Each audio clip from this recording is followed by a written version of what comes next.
Same चीज चलती है, वही सेम सिलेबस है, वही सेम पैटर्न है। क्लियर है? अब आपके सवाल और आपके ही जवाब है कि भाई अलग अलग एग्जाम के लिए अलग अलग बैच लोगे क्या? बताओ, आप जल्दी बताओ, जल्दी से कमेंट दिखाओ मुझे।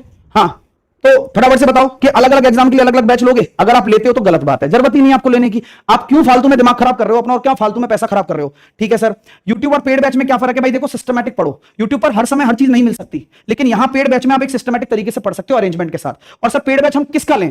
बेटा ऐसा जिसका लो जो सिलेक्शन दिलवा सके, उसका लो जो आपको तरीके से पढ़वा सके, उसका लो जो आप लोगों को समझ में आता हो, उसका लो जो तरीके से आपकी हर एक सब्जेक्ट को इंप्रूव कर सके। खेल खत्म। मैं नया बैच शुरू कर रहा हूं, इसलिए मैं आपको बताने भी आया हूं कि मेरे साथ एक नई शुरुआत आप कर सकते हो, जिनको करनी है, जिनको आगे जाना है। ठीक है सर, फाउंडेशन और क्रैश कोर्स में क्या फर्क है? अभी जो आप पढ़ सकते हो वो फाउंडेशन पढ़ो, जिससे कि आप 2025-26 एग्जाम निकाल पाओ। क्रैश कोर्स केवल रिवीजन के लिए होते हैं दोस्तों। क्रैश कोर्स जो होते हैं वो केवल रिवीजन का पार्ट होते हैं, इससे सिलेबस कंप्लीट नहीं होता है, केवल रिवीजन होता है। अब रिवीजन करने का समय थोड़ी होता है कि आप छोटे छोटे बैच लेकर पढ़ रहे हो, नहीं। 2 मंथ में पहले पढ़ने से जॉब लग जानी है क्या? 2 मंथ पहले पढ़ने से जॉब नहीं लगेगी, ये सिर्फ बेवकूफी होती है। ठीक है, 2 मंथ पढ़ने पहले से जॉब नहीं लगेगी। जिसने आरआरबी फाउंडेशन ले रखा है उसको लेने की कोई जरूरत नहीं है, ऑलरेडी वो अपना पढ़ाई करता है, क्योंकि वो ऑलरेडी प्रिपरेशन उसकी चल रही है। सिलेक्शन लेने के लिए जरूरी है बेसिक या शॉर्टकट?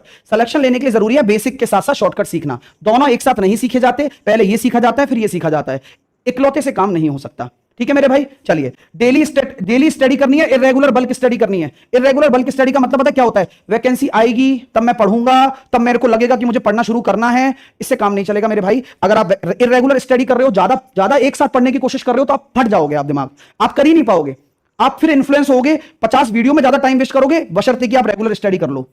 तो सर मान लो अभी वैकेंसी नहीं आई है, तो क्या हम अभी से पढ़ना शुरू कर सकते हैं? जी मैं यही कहने आया हूं कि अगर आप एक एग्जाम के लिए सिंगल बैच लेते हैं और आप किन्हीं भी एग्जाम को टारगेट कर रहे हैं, चाहे आप एएलपी को करें, चाहे आप टेक्नीशियन को करें, चाहे आप आरपीएफ को करें, चाहे आप एनटीपीसी को करें, चाहे आप जूनियर इंजीनियर को करें,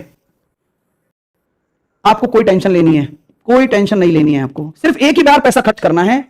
साथ के साथ ये बैच कब से शुरू हो रहा है? नए बच्चों के लिए बोल रहा हूं, 15 अप्रैल से ये बैच शुरू हो रहा है। 15 अप्रैल तक ये ऑफर वैलिड रहेगा। ये 16 तारीख से बैच शुरू हो रहा है, 16 अप्रैल से ये बैच आपका शुरू हो रहा है। मेरी क्लास 17 से चालू हो जाएंगी।